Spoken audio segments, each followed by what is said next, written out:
Buenas, ¿qué tal? Soy Francisco Torrú, graduado en Ciencias de la Actividad Física y el Deporte, especializado en ejercicio físico y cáncer. Espero que estéis disfrutando mucho del congreso online orientado al cáncer de mama y aprendiendo con toda la información que os están dando todos los ponentes.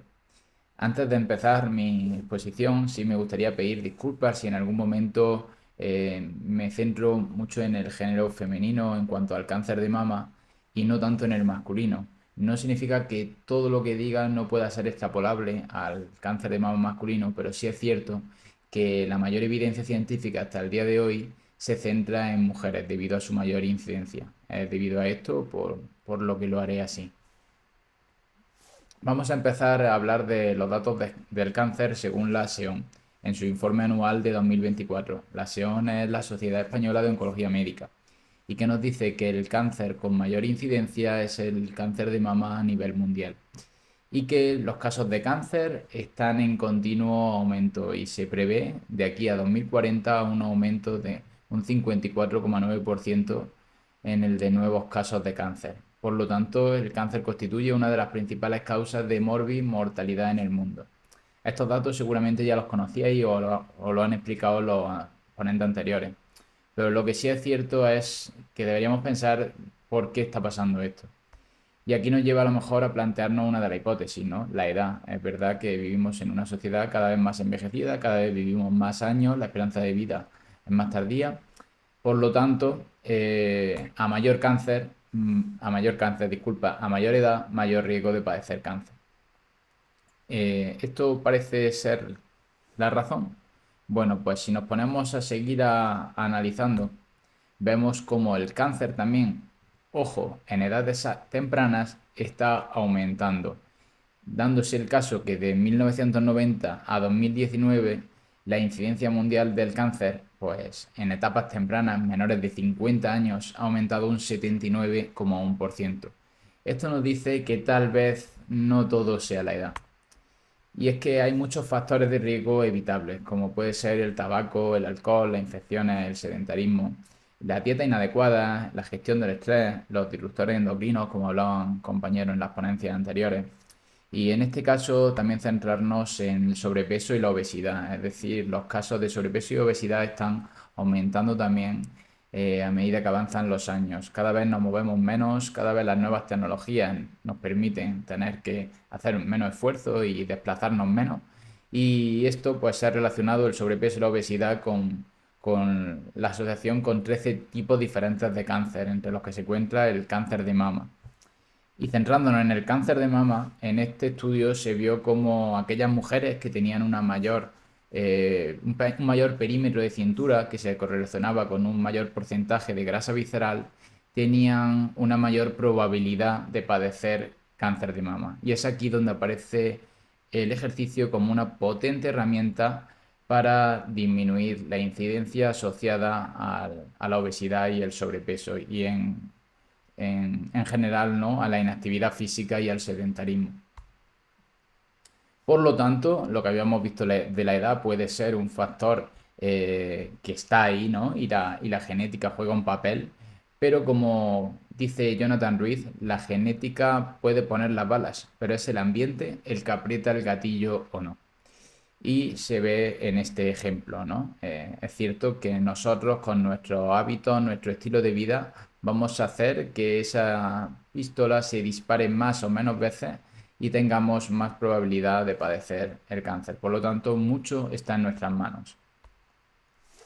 ¿Y qué podemos hacer, no? ¿Qué hace realmente el ejercicio físico? Bueno, pues centrándonos en la actividad física aeróbica a intensidad moderada, se ha visto que realizar 300 minutos semanales podría reducir en un 10% el riesgo de padecer cáncer de mama. ¿Esto qué es traducido a días? Pues una hora al día, 5 días a la semana, ya podría reducir en un 10% la probabilidad de padecer cáncer de mama.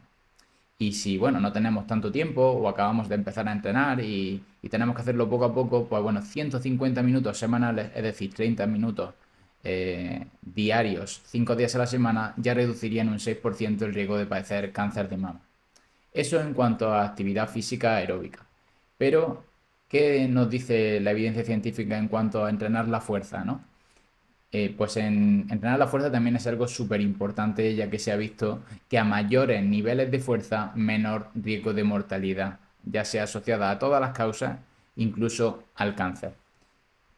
Por lo tanto, existe una gran relación entre la fuerza, la capacidad cardiorrespiratoria y el riesgo de mortalidad, asociándose a aquellos sujetos que tenían mayor fuerza y capacidad cardiorrespiratoria a un menor riesgo de mortalidad, tanto por cáncer como por todas las causas. Vale, ahí ya estamos hablando de la prevención, ¿no? Y ya sabemos que a nivel de prevención es bueno el ejercicio físico. Es más, ya no han hablado de ello y lo conocemos. Pero, ¿y si ya tengo cáncer de mama? ¿Qué puede hacer el ejercicio físico por mí? Pues bueno, la evidencia científica nos dice que realizar ejercicio físico durante todas las fases, ojo, todas las fases del proceso oncológico es seguro y eficaz. En cada una de las fases nos ayudará de una forma u otra. Ya hemos visto en la prevención. Pero durante el cáncer, ¿qué hará por nosotros? Bueno, pues hemos visto que el ejercicio físico podría reducir la fatiga, mejorar la eficacia de los tratamientos, disminuir su toxicidad, atenuar la caquexia, incrementar la densidad mineral ósea, entre otros muchos que iremos viendo a lo largo de la potencia. Por lo tanto, el ejercicio físico puede ser un gran aliado. ¿Qué pasaría en cuanto a nuestra composición corporal y fuerza? Bueno, pues se ha visto en cuanto a la evidencia científica que el cáncer provoca un desacondicionamiento físico potente. Ya no solo el cáncer, sino esos tratamientos tan agresivos que van asociados a él. Esos tratamientos, al final, lo que pueden llegar a provocarnos, como las terapias hormonales, es una acumulación del porcentaje graso, de masa grasa, es decir, de la grasa, una acumulación de más grasa visceral, una disminución de la musculatura y por lo tanto una pérdida de funcionalidad. Pues se ha visto que programas de ejercicio físico que en este caso realicen entrenamiento de fuerza combinado con ejercicio aeróbico podría ayudarnos en esa recomposición corporal, es decir, disminuir nuestro tejido adiposo y aumentar nuestra masa muscular. Y ya no solo a nivel estético, sino ahora veremos la importancia que tiene el músculo en nuestro organismo.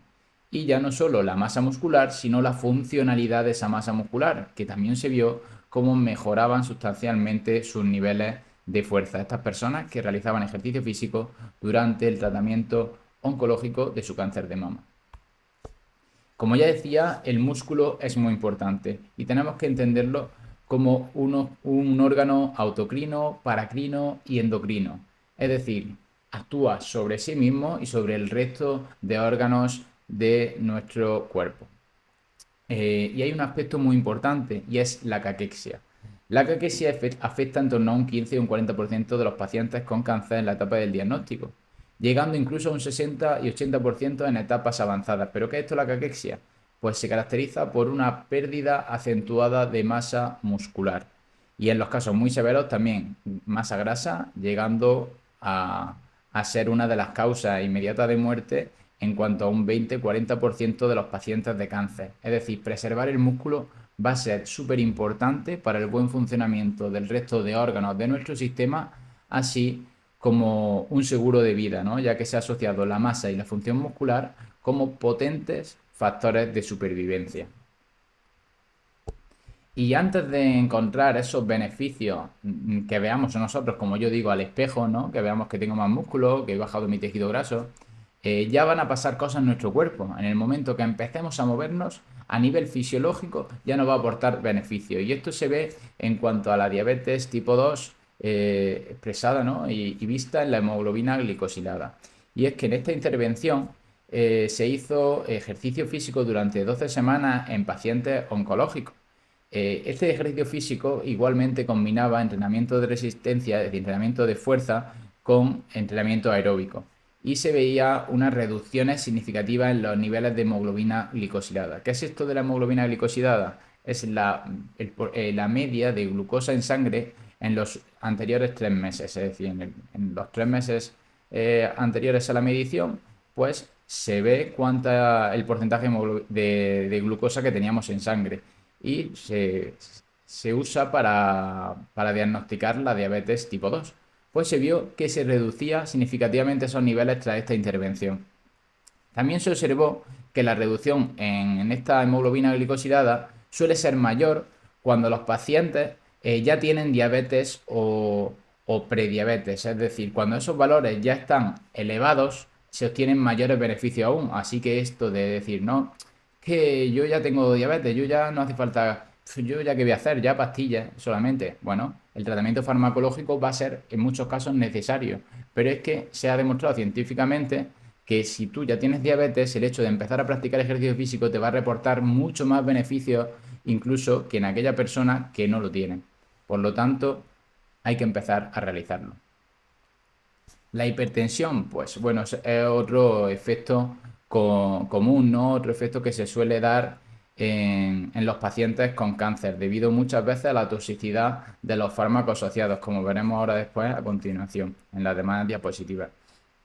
Bueno, ¿qué se ha visto en cuanto al ejercicio físico? Siempre se ha estudiado el ejercicio aeróbico, ya que tanto de forma aguda como de forma crónica, es decir, cuando hacemos una sesión como cuando hacemos muchas de forma repetida, esa tensión arterial se reducía en sangre. Pero también se ha visto ahora a lo largo de los años y el estudiar, ¿no? A través de nuevos estudios, cómo también el entrenamiento de fuerza combinado con el aeróbico podría tener grandes beneficios de forma crónica en nuestra tensión arterial.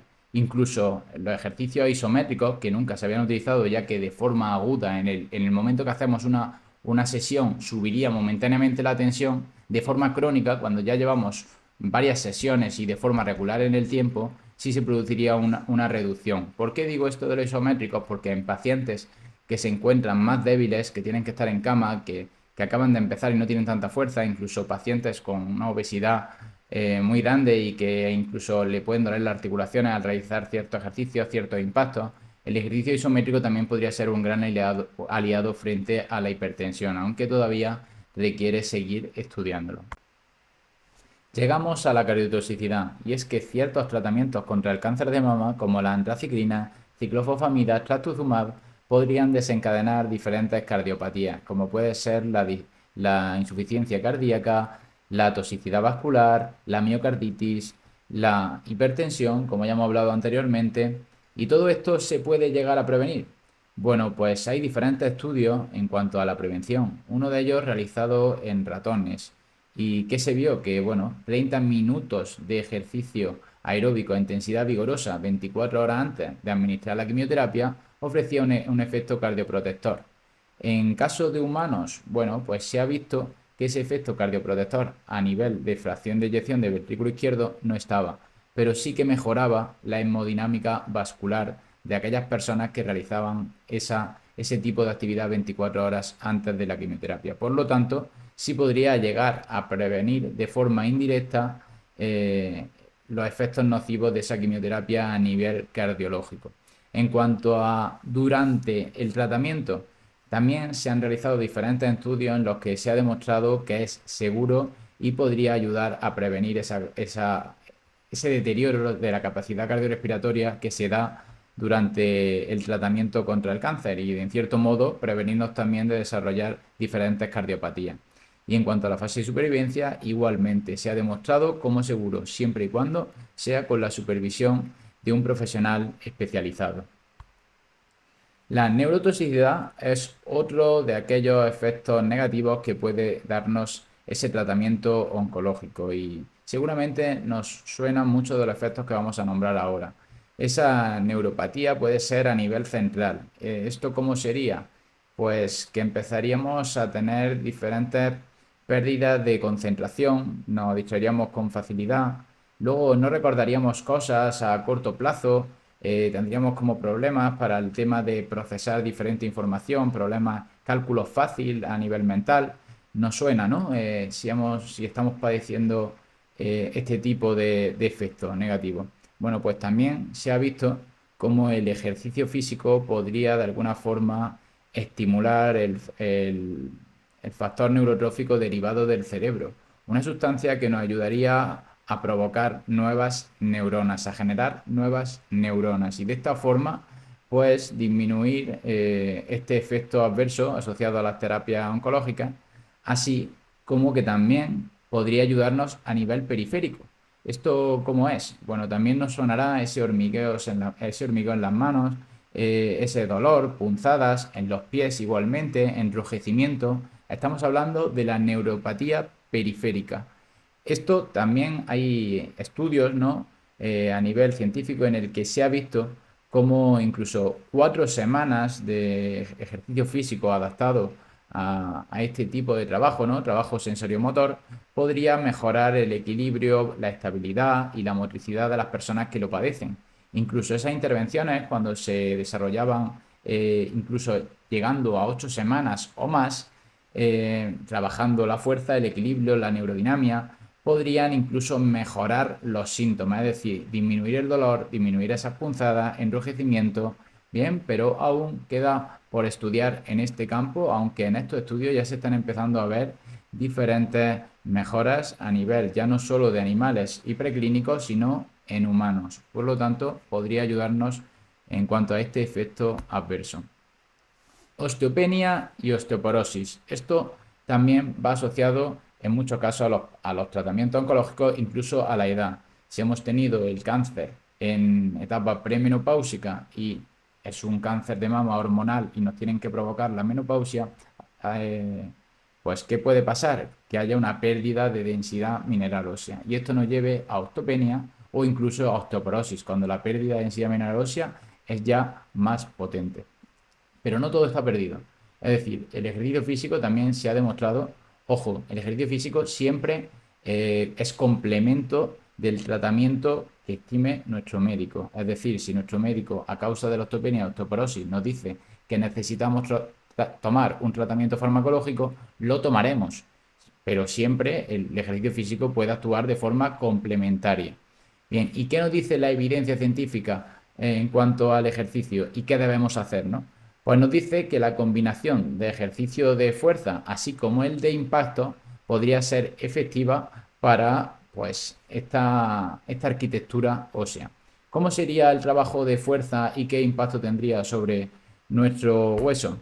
Bueno, pues aquí vemos algunos ejercicios en pacientes oncológicos en los que la carga debería ser aplicada en los músculos en donde que se inserten en la zona donde realmente está esa osteopenia, osteoporosis, esa falta de densidad mineral ósea. No sirve de nada que hagamos fuerza en un curl de bíceps y la falta de densidad mineral ósea la tengamos en el fémur. Es decir, se tiene que ver implicada la zona donde realmente está ese déficit. Por otro lado, también encontramos el ejercicio de impactos. También se ha demostrado ser efectivo siempre y cuando sea adaptado a cada caso. Es decir, no vamos a poner a una persona que no ha saltado nunca a realizar impactos muy altos, ni tampoco vamos a poner a saltar un escalón súper bajito a una persona que lleve saltando toda la vida, que tenga una forma física bestial, porque no vamos a tener ningún estímulo. Entonces, mediante la fuerza y los impactos, siempre y cuando sean adaptados a cada caso, vamos a conseguir una mejor construcción de hueso nuevo, estimulando esos osteoblastos y la remodelación del hueso antiguo, potenciando los osteoclastos y con ello mejorando la arquitectura ósea y la densidad mineral ósea. Por otra parte, también tenemos la microbiota. ¿Qué es esto de la microbiota? Pues bueno, dentro de nosotros conviven, sobre todo a nivel intestinal, una serie de microbios, microorganismos, que conviven con nosotros y nos ayudan. Cuando interactúan bien con nuestro organismo, ese microbioma, que es la interacción que tienen los microbios con nuestro organismo, se diría que está en eubiosis, es decir, que están sincronizados. Cuando pasa esto, ¿qué es? Cuando hay una gran diversidad microbiana y trabajan bien entre ellos y con nuestro propio organismo. Para conseguir esto, ¿qué se ha demostrado a nivel científico? Pues que tanto el ejercicio físico podría ayudar como naturalmente lo que comemos. Bien, que sea diverso, que sea de buena calidad y que evitemos los ultraprocesados, así como suplementación en el caso de ser necesario. Esto nos ayudaría a tener nuestro microbiota en buen estado y tener una buena impermeabilidad intestinal. Y de esta forma, nuestro sistema inmune trabajaría muchísimo mejor y ayudaría a potenciar los efectos de la quimioterapia y reducir sus efectos negativos. Esto se ha visto en ensayos preclínicos en tratamientos con ciclofosfamidas, que eran mucho más eficaces cuando la microbiota intestinal estaba en buen estado, así como otros tratamientos a base de cisplatino. La fatiga relativa al cáncer es otro efecto que también nos sonará. Y es que esta fatiga es como un cansancio que no se nos quita, que por mucho que descansemos, mucho que nos tiremos todo el día tumbados en el sofá, no se va nunca, no suena, ¿verdad? Esa fatiga puede ir potenciada tanto por el propio cáncer, por los tratamientos, como por otro factor que nunca tenemos en cuenta, que es el desentrenamiento, el desacondicionamiento físico. Es decir, si tú tienes baja forma física y empiezas a moverte, a realizar una actividad, te cansas, ¿verdad? Pues imagínate si esa forma física baja aún más, te vas a cansar mucho más. Entonces esto pasa igual en nuestro día a día. Nuestra forma física es X y conforme nosotros descansamos, nos quedamos en el sofá todo el día porque nos sentimos cansados, esa forma va a ser ahora X menos 1. Es decir, va a ser mucho más baja y va a hacer que nuestras actividades de nuestro día a día sean cada vez más difíciles de desarrollar. ¿Qué pasa con esto? Que entramos en un círculo vicioso en el que ya es muy difícil salir, porque esa fatiga nos hace que descansemos, que cada vez tengamos menos forma física, que nos cansemos más y esto va en aumento. En cambio, hay una estrategia no farmacológica, porque a día de hoy no se han demostrado tratamientos farmacológicos que disminuyan esta fatiga relativa al cáncer, pues hay uno no farmacológico que es el llamado ejercicio físico, que sí que se ha demostrado a través de la evidencia científica que podría reducir esta fatiga. ¿Y cuáles son los mecanismos? Pues realmente el principal es el que cada vez tendremos una mejor condición física y con ello nuestro día a día cada vez nos costará menos desarrollar esas actividades. Pero también se están postulando diferentes efectos indirectos. ¿Y cuál puede ser? Pues nuestra querida microbiota de la que hemos hablado anteriormente. Ese ejercicio físico podría afectar directamente sobre nuestra fatiga relativa al cáncer, disminuyéndola, pero ese ejercicio físico también podría afectar mejorando nuestra microbiota y que con ello esa mejor microbiota pudiese disminuir también nuestra fatiga relativa al cáncer. Vamos a entrar en el tema de cirugías. Yo sé que este tema pues da mucho miedo, hay mucha controversia, ¿puedo realizar ejercicio? ¿No puedo realizar ejercicio? ¿Qué es lo que realmente me viene bien? Me han dicho que coja 2 kilos, me han dicho que coja 4, que haga aeróbico pero que no haga fuerza. Vamos a verlo y vamos a ver lo que dice la evidencia científica en cuanto al ejercicio y la cirugía. Bueno, he de decir que ya sabéis que puede existir una tumorectomía cuando simplemente nos quitan la zona afectada, una mastectomía cuando nos quitan la mama completa y esto va asociado también a una linfadenectomía que puede ser simplemente de ganglio centinela, quitando el ganglio más cercano a la zona del tumor o puede ser una linfadenectomía total, un vaciado ganglional, es decir, que nos quiten todos los ganglios o, bueno, una cosa intermedia, nos pueden quitar 10, 12 ganglios. He de decir que cuanto más ganglios nos quiten, pues posiblemente más nos cueste este periodo de readaptación. Pero no significa que que no vayamos a conseguir el mismo objetivo. Simplemente, posiblemente necesitamos un poquito más de tiempo, sin más. ¿Qué nos dice la evidencia científica? Que empezar incluso 1 y 3 días después de la cirugía a realizar trabajos de movilidad y poco a poco ir implementando trabajos de fuerza siempre y cuando sean una sobrecarga progresiva y supervisado por gente que conozca este tema, ¿no? Pues podría conseguir menos dolores postoperatorios, mejor rango articular del hombro y una recuperación funcional más rápida. Es decir, empezar tu periodo de readaptación lo antes posible va a hacer que te recuperes lo antes posible, ¿vale? Mucho más rápido.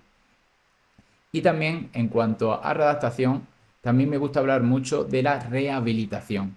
Empezar antes de esa cirugía a entrenar, llegar con una buena capacidad cardiorrespiratoria, llegar con un buen ROM de ese brazo, llegar con una buena fuerza, nos va a ayudar mucho antes a recuperarnos tras esa cirugía. Así que es crucial entrenar tanto antes como después de la cirugía, lo antes posible. Y ahora llegamos al siguiente tema, el linfedema. Cuando nos operan, aquí empiezan los miedos. Salimos y decimos, "Oh, si muevo el brazo, a ver si me va a dar un linfedema, a ver si se me va a inflar el brazo, a ver si..." Y tenemos mucho miedo. ¿Qué nos dice la evidencia científica en cuanto a esto del linfedema? Bueno, entiendo que todos sabemos al final lo que es esa linfadenectomía. Cuando nos quitan los ganglios, a mayor cantidad de ganglios que nos quiten, mayor probabilidad hay de que aparezca ese linfedema, ya que no existen esos ganglios que son el motor que impulsan y hacen que retorne la linfa que va por el brazo. ¿Vale? Aparte de la linfa, aparte del número de ganglios, otros factores de riesgo también, nuevamente, pueden ser la obesidad, ¿vale? O que la cirugía haya sido muy agresiva. Pero en este caso, el ejercicio físico está demostrado que no exacerba la posibilidad de que aparezca el linfedema o lo empeore una vez que ya ha aparecido. Bien, uno de los estudios que me gusta mucho es realizado en pacientes con cáncer de mama que justo después de la cirugía y tras su periodo de rehabilitación empezaron a realizar Dragon Boat. ¿Qué es esto? Una actividad que, como ya veis, van con un palo de 12, una pala de 12 a 22 palistas. Y en este caso, este equipo es el de Remama Granada, constituido aquí en la provincia de Granada por pacientes supervivientes de cáncer de mama. Y en este estudio se cogieron a 50 personas que simplemente tras la cirugía y tras el periodo de rehabilitación hicieron el tratamiento habitual, que es básicamente drenaje linfático para la prevención del linfedema, y yoga, actividades con muy poca carga, muy despacito, muy controlado, y en cambio otro grupo simplemente se dedicó a hacer Dragon Boat, lo que veis en la pantalla. ¿Qué resultados creéis que se obtuvieron? Bueno, pues en el caso de las personas que realizaron el tratamiento habitual, apareció el linfedema en un 26% de las personas que hicieron esa intervención. En cambio, las que hicieron Dragon Boat solo apareció en un 4%. Esto quiere decir que no es que el entrenamiento de fuerza, el entrenamiento con carga, como veis aquí que están remando, con la carga que ejerce al final el agua al tener que remar rápido, no exacerba ni aumenta la incidencia del linfedema. Es más, último estudio a día de hoy también nos dice que entrenar incluso con altas cargas no aumenta la incidencia para nada del linfedema. Y como veíamos en el artículo anterior que aparece en pantalla, también a nivel médico esto ha ido evolucionando y desde 1970 hasta el 2000 sí se prohibía realizar entrenamiento como tal después de la cirugía por si aparecía el linfedema. Y a partir del 2000 ya empezaron a aparecer diferentes estudios que, oye, el ejercicio del linfedema parece que no es tan malo. Hasta el día de hoy que se ha demostrado que aumenta la supervivencia en el paciente con cáncer de mama el hecho de practicar ejercicio físico, y en cuanto al linfedema no tiene ningún efecto adverso, siempre y cuando, ya digo de nuevo, se realice con supervisión y con cabeza. ¿Y qué tipo de actividad puedo realizar? ¿Qué es mejor? Es que he escuchado la caminata nórdica, he escuchado el Dragon Boat, he escuchado que lo mejor es el entrenamiento de fuerza, combinado, ya no sé qué hacer, ¿qué es lo mejor? Bueno, pues un estudio publicado justo en este año 2024 nos lo deja bien claro. No es tan importante el tipo de actividad que realicemos. Lo más importante es la frecuencia con la que lo realizamos y la adherencia a este. No nos vale de nada que vayamos a entrenar un día al mes.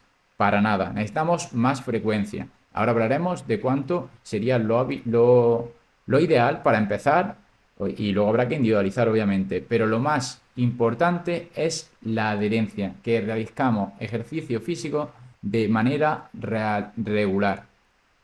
Bien, la adherencia es lo más importante. Si te gusta practicar ejercicio físico al aire libre, búscate un ejercicio que sea al aire libre. Si te gusta practicarlo en un gimnasio, pues lo practica en un gimnasio. Pero lo realmente importante será que lo practiques de forma regular para prevenir la aparición del linfedema y evitar que una vez que ha aparecido, este se exacerbe. Bien. Por lo tanto, el ejercicio físico ya hemos visto todos los efectos positivos que puede tener en nuestra salud y en la reducción de esos efectos secundarios así como potenciar los efectos de la quimioterapia y su eficacia, ¿no? También a nivel de fuerza, y es que se ha asociado que mayores niveles de fuerza medidos por dinamometría manual en pacientes con cáncer de mama se ha relacionado con una mejor calidad de vida. Por lo tanto, el ejercicio físico durante todo el proceso oncológico y en supervivientes oncológicos se ha demostrado que rotundamente mejora la calidad de vida, así como también disminuye los síntomas de la depresión, de la ansiedad, incluso posibles dolores asociados a ese cáncer y a los tratamientos. Y es que lo realmente importante es, por supuesto, vivir muchos años, pero vivir con calidad todos esos años. Y el ejercicio nos puede ayudar a que eso sea así. Entonces, llegamos a lo último. ¿Cuánto ejercicio debo realizar? Me has dicho que el ejercicio es bueno y yo ya me lo creo. Creo en ti, vale. Pero, ¿qué debo hacer? ¿Cuánto tiempo debo hacerlo? Bueno, pues la Organización Mundial de la Salud, así como la CSM, nos habla de esos 150 a 300 minutos de actividad aeróbica a intensidad moderada o 75 a 150 de actividad vigorosa. Es decir, lo que hemos hablado, 30 minutos salir a andar o 1 hora al día. Bien, 5 días en semana, eso para empezar puede estar bien, pero si ya tienes una muy buena forma física o tienes una forma física que andar no te supone ningún estímulo, pues posiblemente tenemos que salir a andar un paso más rapidito o trotar o coger otro tipo de actividad como puede ser la bici, ¿vale? Pero siempre adaptado a cada caso. Pero aquí tenemos las recomendaciones a nivel estándar. Más entrenamiento de fuerza, que no se nos olvide, el entrenamiento de fuerza, preservar tu masa muscular y tu funcionalidad es crucial en el proceso oncológico. ¿Cuánto? Mínimo 2 días a la semana. ¿Y obtendremos los máximos beneficios para la salud cumpliendo estos objetivos? Pues habrá que individualizar. Es decir, aquí vemos un ejemplo de paciente 1, una mujer que realizaba ejercicio, pero no mucho antes de su proceso oncológico. ¿Qué pasa? Que vemos cómo a medida que empezó a entrenar, pues le costaba mucho recuperarse. Llegaba muy cansada, al final de todas las sesiones le costaba de 3 a 5 días recuperarse después de entrenar. Entonces tuvimos que adaptar mucho el entrenamiento durante el proceso oncológico. Utilizamos el instrumento que aparece en pantalla, que es un encoder lineal, y calculamos un 10% de fatiga únicamente. Es decir, 10% entre la repetición más rápido que realizaba y la más lenta. Cuando perdía un 10% de esa velocidad, se paraba el entrenamiento, ya que a nivel de evidencia científica se había demostrado que podríamos tener mejoras a nivel neuromuscular, pero sin llegar a esa fatiga excesiva que le hacía no poder recuperarse. Bien, y ella entrenaba sus 2 días en semana su entrenamiento de fuerza y salía a hacer su ejercicio aeróbico 5 días en semana. En cambio, aquí vemos otro caso. Esta chica, paciente 2, era maratoniana antes de su proceso oncológico. Tenía una forma física increíble antes.